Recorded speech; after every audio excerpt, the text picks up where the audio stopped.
Ke Sugri Parwargi sumangga ayeuna urang Bandungan bagian anu ka-38 dina lajenganana carita hayang beunghar karangan Keleksa.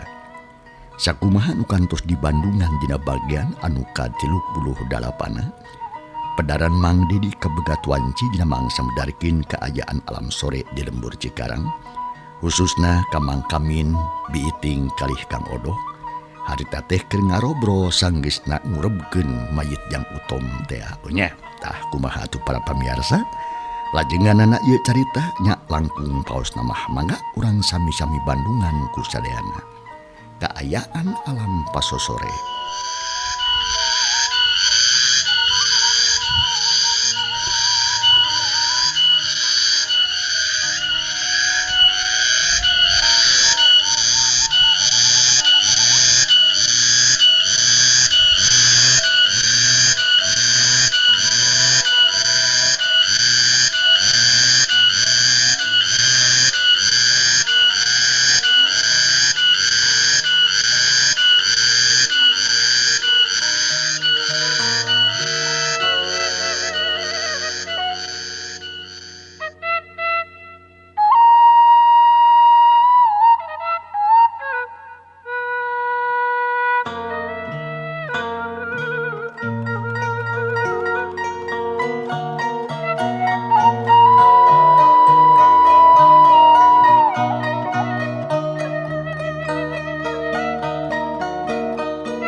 Geret ngear di sarada patembalan jeung baturna mata klar jeung mata kuas. Breh di hiji imah anu sederhana aya anu keur ngobrol tiluan. Horeng si mana horeng Mang Kamin jeung bojona dibaturan ku Kang Odo dulurna Mang Kamin. Malah keur kitu teh pok Mang Kamin ngareret ka pamajikanana. Bari pok atuh ditanya. Lain eting akang teh kaget nu teh papadana. Teu disangka teu dinyana anak urang si bungsu heueuh si Utom teh bakal miheulaan urang. Nyaha kunaon anu sianyana? Naon sababna bet maot? Apan basta ditinggalkeun ku akang mah teu nanaon budak teh jag-jag balijang. Benar Kang Kamin. Si Utom teh kunaon mah bener, malahan mah ulina oge ngorek pisan leuwih bangorbatan biasana. Pokona mah tanda-tanda arek maot budak teh da teu aya nu karasa. Tapi waktu tengah poe manehna kadenge ngajerit di bibir imah nyebut-nyebut bapak matak teh kelas. Berak diburu ku kuring geus teu nyawaan budak teh kan. Sarta jina penonna biji agati. Tak kitu wungkul kajianana teh. Cek biiting bari jeung lewak-lewe ning cerik deui. Ngomongkeun naon rupa anu kajadian. Atuh Mang Kamin teh beuki reuwas hatena sabab yakin maotna Jang Utom teh daya bedana jeung anu panengah waktu ti heula.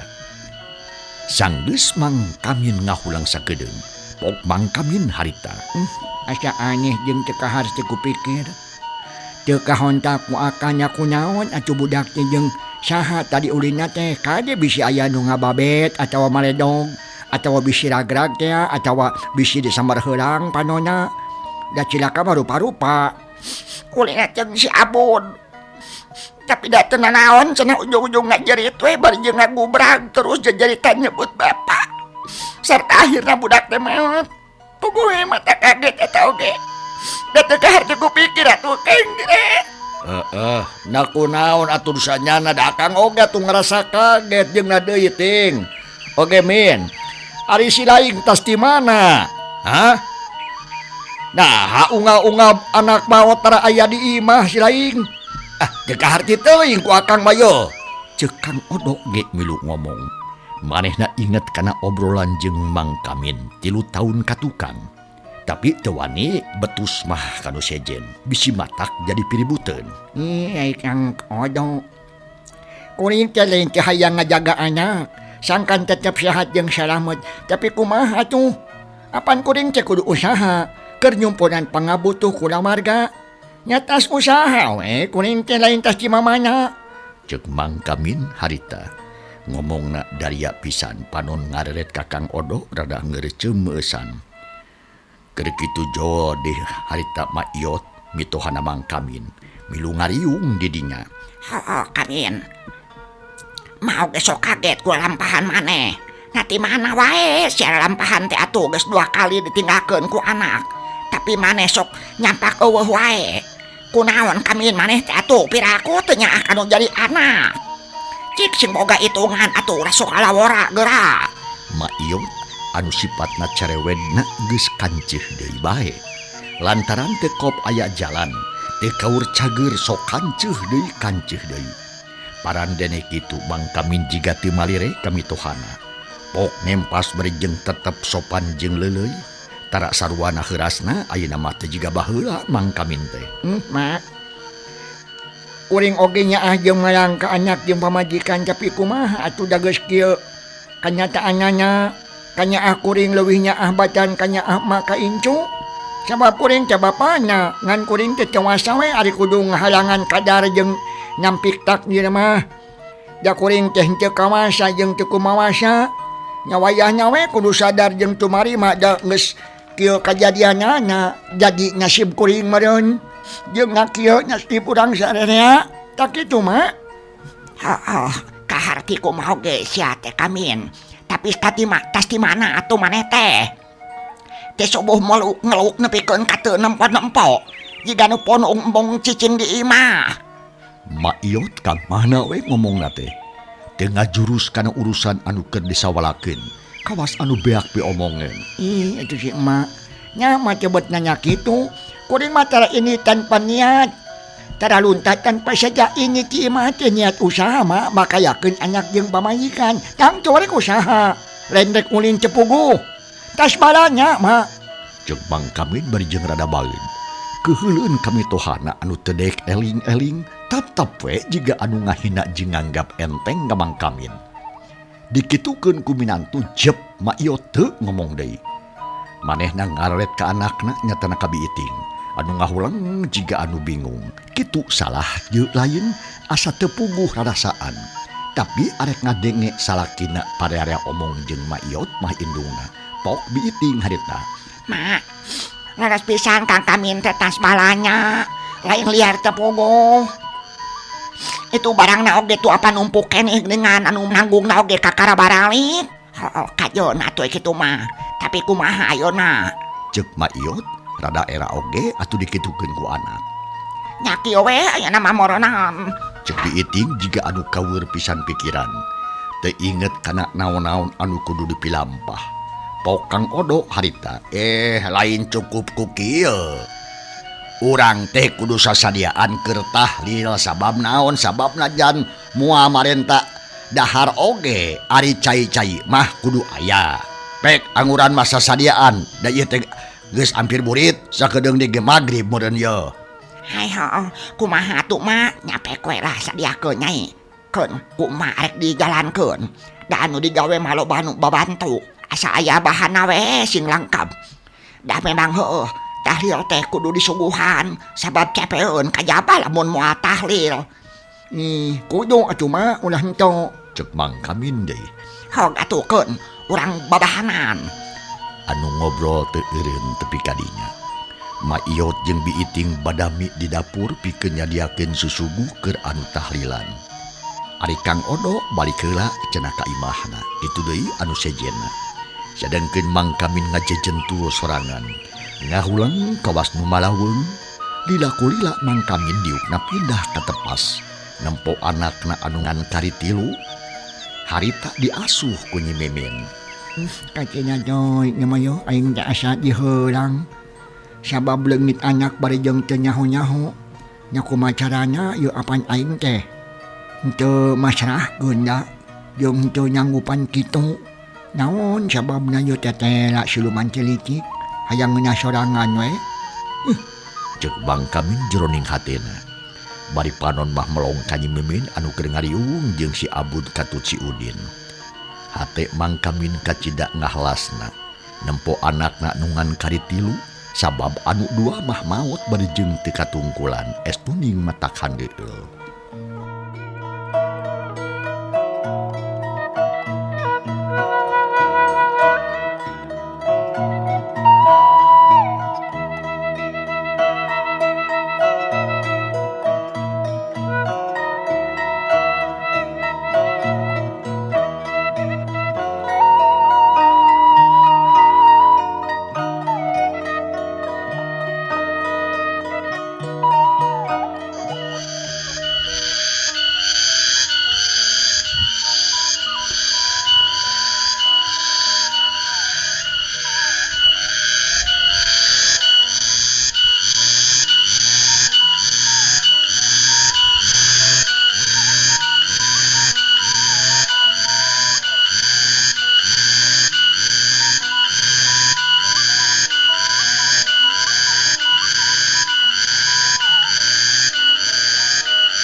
alam beki burit malahan mah mata poe geus sumurup. Tong geret mati tadi kene oge geus reang di sarada patembalan di sisi lembur. Manuk-manuk recet di sarada ngajajapkeun mata poe nu deuk ngubus ka tempat reureuhna. Tekung silabrai cahaya layu benih hibar ngempur ti bulah kulon. Ngabibita ka warga manusia anu masih keneh betah di dunia. Mere simbol mere tanggara yen cahaya layung mah ngan ukur ngabebenjokeun ari sabab geus leungit cahaya layung mah kaayaan teh maraketak-tak poek mongkleng buta radin. Beurang kalindih ku alam peuting. Antukna raketak reup poeh peuting. Gancangna mangsa wanci magrib geus kaliwat wanci isya tereh anjog dibarengan kureangna suragaan jeung jangkrik. Di imah mangkamin geus mimiti aya nu datang. Tatangga-tatangga nu dareukeut we deuk ngantuan popolah keur nyuguh anu tahlil. Nya anu saterusna di imah mangkamin kadenge deui anu sahe ngagerenggeng. Surah nu tahlil es nuning matak geuman. Matak ting puringgak bulu punduh komo atu kadengena ku mangkamin mah. Dak maneh namah kedua ka masjid tara salat jeung tara ibadah-ibadah sejena. Da waktuna beak dipake usaha jeung neangan duit. Atuh ngadenge kitu teh hatena ting sareblak sarta bulu punduk ting puringkak.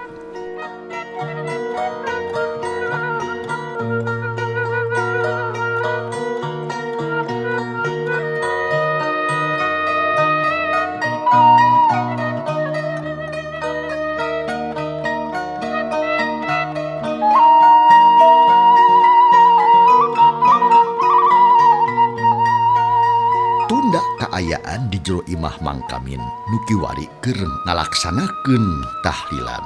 Teundeun heula eta tantu kahareup kasampeur deui ayeuna urang kocapkeun dina mangsa tur tempat anu sarua atawa di lembur anu sarua nyatana kagarduh ronda.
Jangkrik reang di sarada patembalan jeung baturna.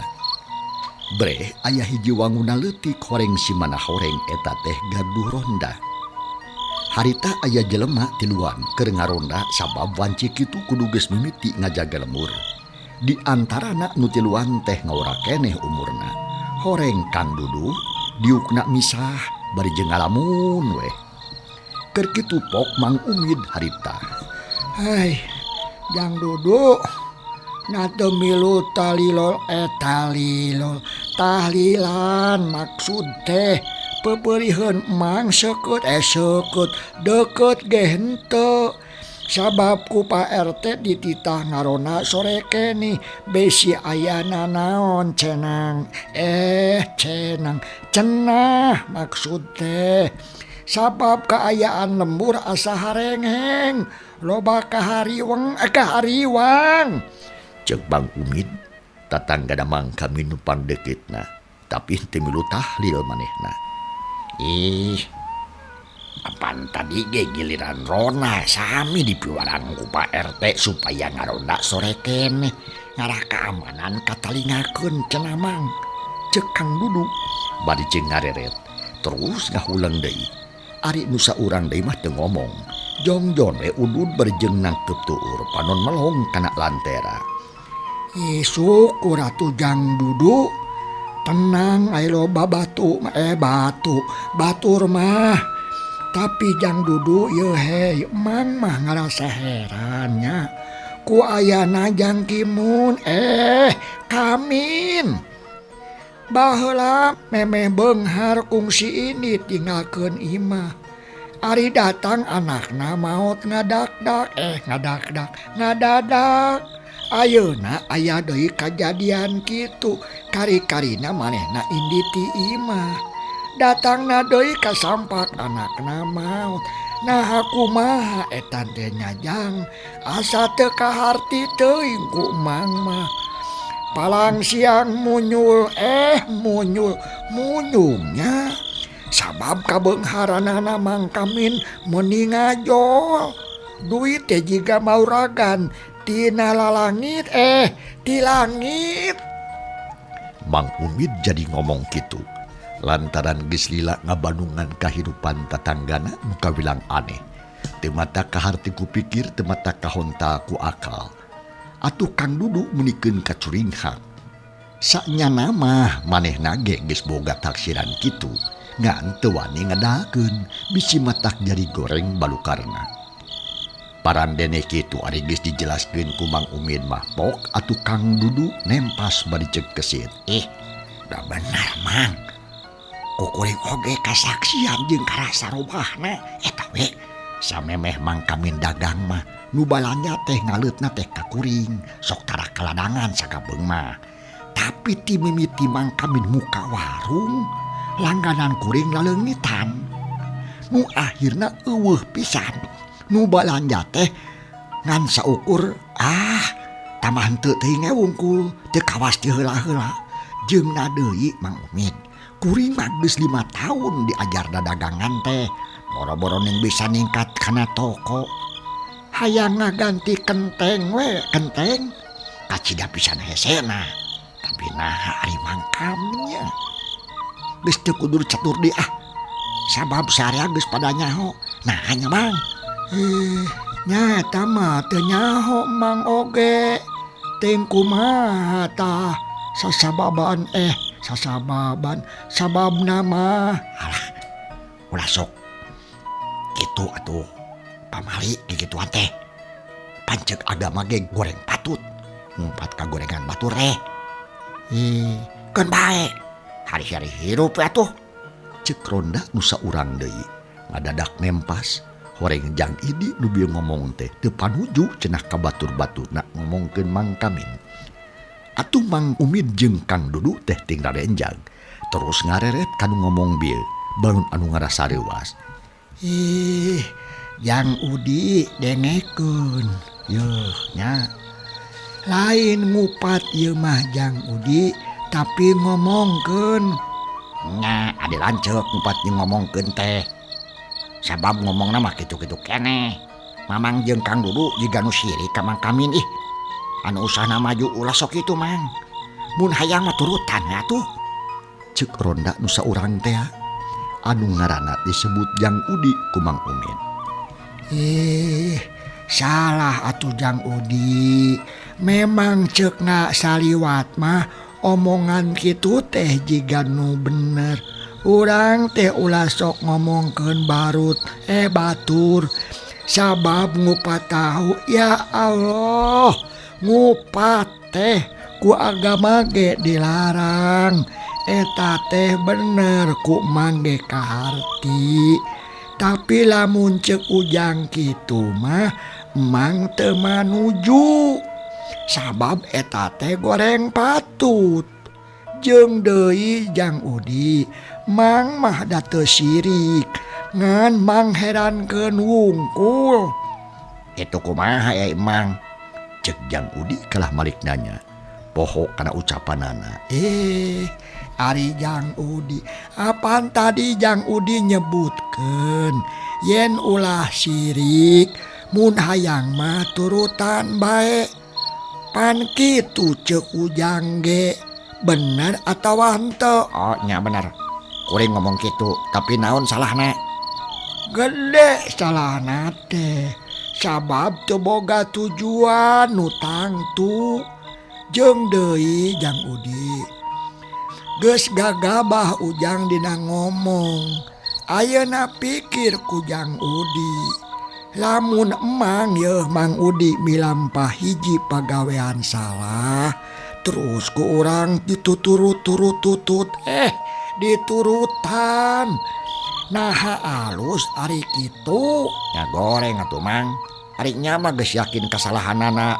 tah gening kaharti ku ujrat ku ujang Udi ge jadi jelas tuturut muning teh tetep we salah sabab kudu nyaho heula kana kaayaan norek dituturkeun nudek diturutan teh lamun urang saturut cucurucut lamun urang saturut-turut bari teu make perhitungan eta teh ngaranna plin-plan cek orang dayeuh mah teu boga pamedegan sorangan mun batur ragrag tangtu milu ragrag mun batur cilaka baka milu cilaka tah Mang mah mung kitu teh sabab moal kabawa ku sakabek-kebek ku sakaba-kaba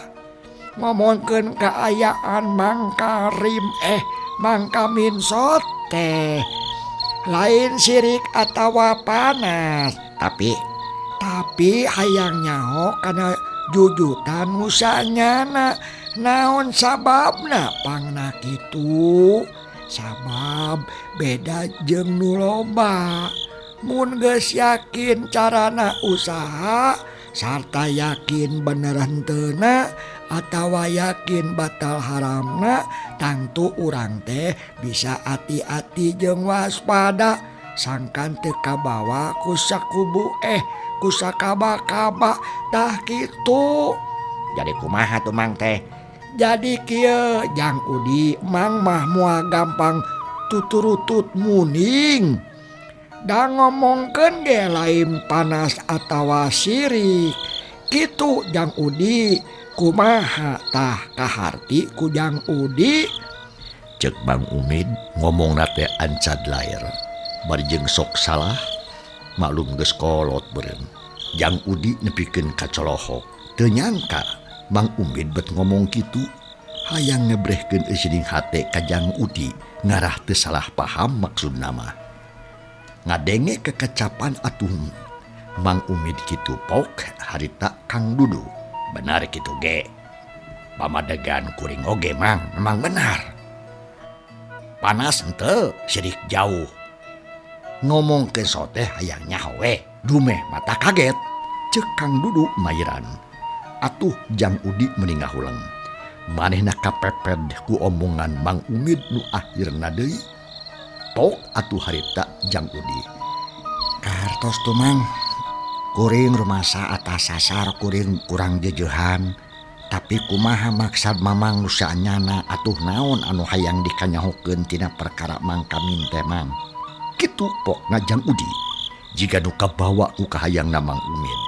Kieu teh Jang Udi nya Mang mah ngomongkeun sote kahiji watir ka anakna anu geus 2 maot ngadadak bari jeung kaarit teka harti jujutanana kadua karunya kana tungtungan tangtunganana bisi kabawa ku sakaba-kaba bisi nincak enog bisi nincak jalan salah sabab memeh beunghar teh kungsi meunang heula ka nyeri ti mitoha atuh sajabati kitu.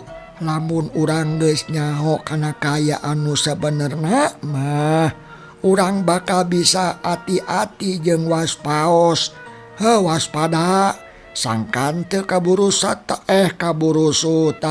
sangkan teu nurutan manehna maksud teh mun perlu mah kudu bisa nulungan sangkan Mang Kamin teu tigebrus kana jalan kahinaan. Tah kitu maksud jeung tujuan Mang ngomong teh lain ngupat kagoreng jeung kabeuleu kagorenganana lain panas atawa sirik ku kabeungharanana Jang Udi lain kitu Mang mah Cek Mang Umid ngomongna daria pisan panon melong Kajang Udi ari Kang Duduk mah ungut-ungutan we. Ras inget kanungaran salia-salia teh urang galumpit. Ari Jang Udi pauk deui harita. Nya, beki kaharti ayeuna mah Mang. Tapi kumahanya ari cek pamadegan Mang, naha Mang Kamin teh munjung atau kumahanya? Naha boga pamuntangan atawa boga tuyul?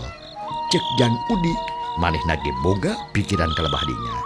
Tah geuningan ujang ge geus bisa ngilo ngira-ngira sarta mapantes. Nah kumaha jalan usaha Mang Kamin teh ngan anu jelas Ujang Udi sorangan teu naksir kana jalan hade.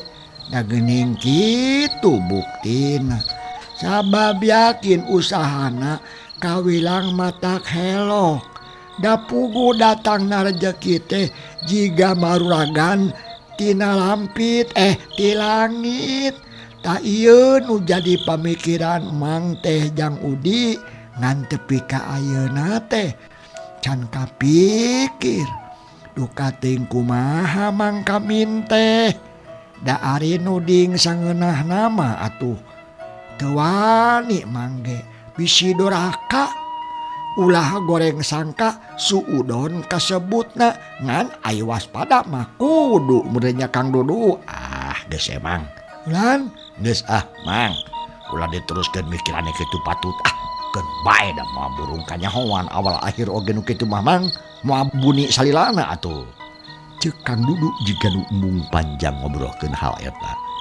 Bisi katalanjuran atuh Mang Umid oge meunikeun kangarahu. Terus ngareret ka Jang Udi. Nya Mang. Geus we lah keun bae ulah satuding-tudingna. Dan gagah teu moal burung kanyahoan. Mun salah nuding nama lah urang-urang keneh anu goreng beureun. Cek Jang Udi sahate jeung Kang Dudu henteu neruskeun eta obrolan ngobrolkeun Mang Kamin. Barang keur jongjon ngarobrol kitu di kajauhan katempo aya nu ngelembeng dua tantungan makhluk. Ting rarigig jiga keur nanggung ngan teu sidik da puguh ukur remeng-remeng. Sakadar caang ku bentang atuh puguh we Mang Umid jeung dua baturna meunikeun ka curiga. Ngarasa kaget jeung rada curiga bisi aya jalma luar anu deuk asup ka lembur Cikarang. Lamun ti beurang onaman teu matak curiga teuing da sok loba anu dagang jeung semah biasa. Tapi ai kaayaan peuting mah perlu ditalingakeun bisi aya jalma anu deuk niat goreng.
Jang Dudu Jang Udi tuh tegaskeun naha naon ting rarigig jelema atawa kalangkang eta.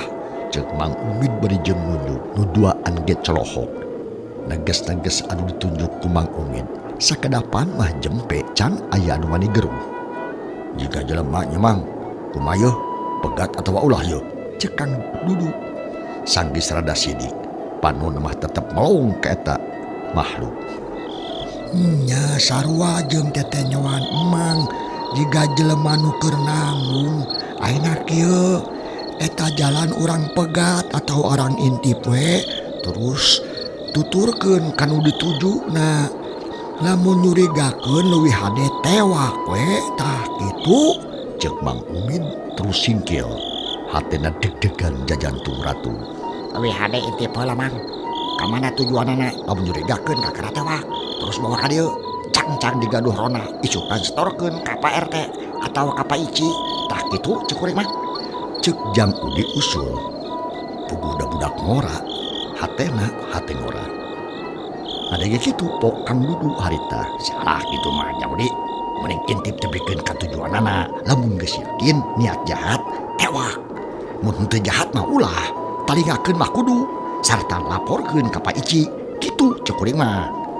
Kang Dudu gen hempas. Atuh Mang Umid bingung.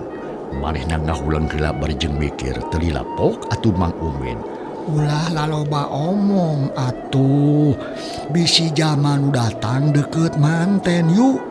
Geura siap-siap sayaga. Urang intip sarta tuturkeun tujuanana. Mun geus yakin urang tako urang tanya. Nah saha manehna teh jeung reka mana? Ngomongna kitu teh bari jeung singkil. Samping sarung diharudumkeun ngan bedobah geus tarapi kari ngalugas. Atuh Kang Dudu jeung Jang Udi teu ngaromong deui duanana nurutkeun ka Mang Udi. Rek ngintip jalma duaan teh cenah. Gancangna ieu carita. Mang Umid jeung dua baladna geus tingkul liwed kanu bumi.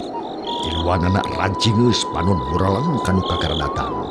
Beuki lila, beuki deukeut, sarta beuki yakin ka tempona. Nu datang teh dua jalma jarangkung gede, nanggung barang nu can kanyawan eusina. Mang Umid muralang we hayang sidih kanu duaan, tapi tetela henteu wawuh pisan. Nah sahanya tetela lain urang dieu. Da teu wawuh kana deg-degan jeung rigigna. Diintip sia narek ka mana? Gerentes ning hate Mang Udi bari jeung ngarampaan kerah medung. Jajantung meratu tutunggulan.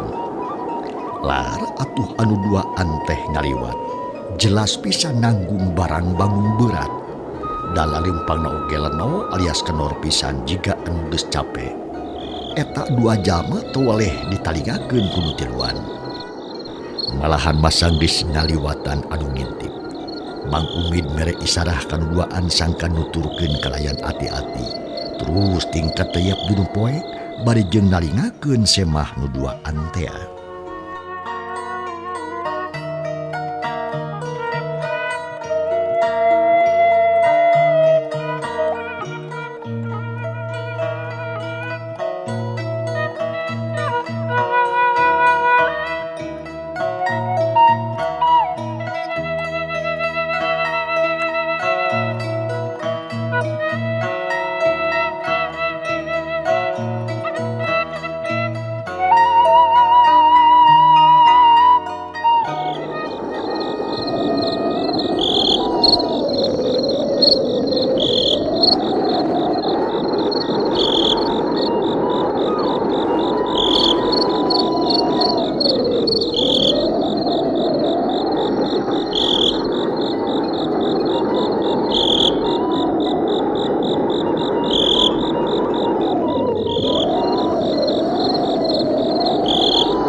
Kira-kira 5 tumbak ngintipna reg anu nanggung teu eureun.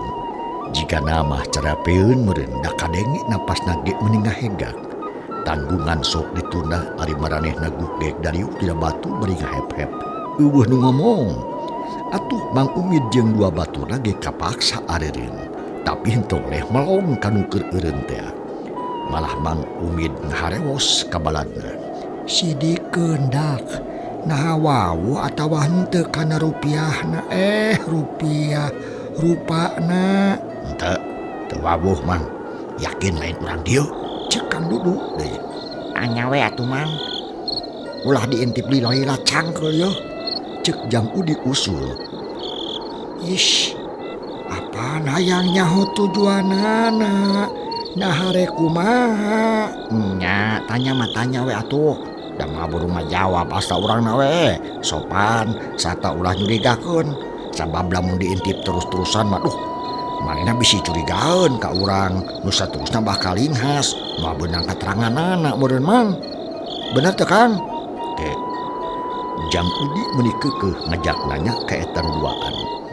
Malah Mang Umid jeung Kang Dudu oge harita teh ngadenge pananya teh Jang Udi ngahulang. Duana mikiran pilampaheun nimbang-nimbang ka hayang Jang Udi. Akhirna Mang Umid ngelehan maneh pok atuh harita. Hayu atuh Jang Udi, urang tanya terang-terangan. Tapi ulah di dieu bijilna bisi nyurigakeun. Kapaksa we urang teh kudu mundur heula alias ngawahan. Ayo tuh, Rudi, Cek Kang Dudu satujuan. Nya sanggeus kitu mah terus harita teh lalampahanana mundur heula. Ngarah dek ka nyahoan ku nu duaan cenah. Sanggeus tepi kanu suni. Wanci nyapih mangsa misah. Can para pemirsa, yeuh carita urang tunda heula. Kumaha atuh lajengna insyaallah enjing dina mangsa tur acara nu sarua Mang Dedi baris maluruh bagian anu ka-40na. Hatur nuhun kumarupi perhatosan urjing kantun kasadayana. Wassalamualaikum warahmatullahi wabarakatuh.